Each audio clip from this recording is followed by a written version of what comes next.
what three things in particular caught your attention in Mike Botcher's presentation? It really caught my attention how he put his life on the line to report on something that's really interesting to the American public. You always think of people going to a job 9 to 5, sitting in an office, but he really immersed himself in a situation that could have ended his life. Do you feel that the information gathered and published by correspondents in the field of war are important to the American media consumer? I think so. We have one of the biggest military program on the planet, and so the military is something that touches most Americans' lives, and so it seems like an issue that's not close to home because we're fighting wars in other countries, but in reality, people want to know what's going on with our military. Do you feel that the media presents the entire picture of war truthfully and in its entirety? I think with every type of media, there's going to be some bias or some misconceptions.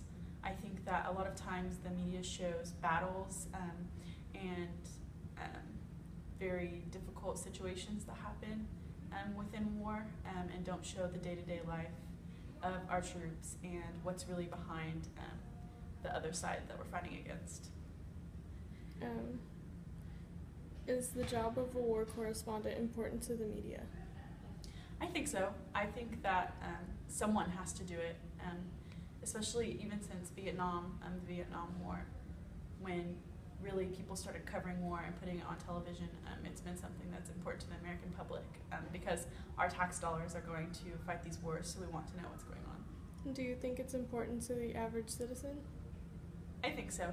Like I said earlier, everyone is kind of touched by the military, and so I think it's just something that everyone is really interested in. I don't know, especially because so much money is spent fighting wars and you hear so much about the tragedies that go on, but you really never get to be in the war zone.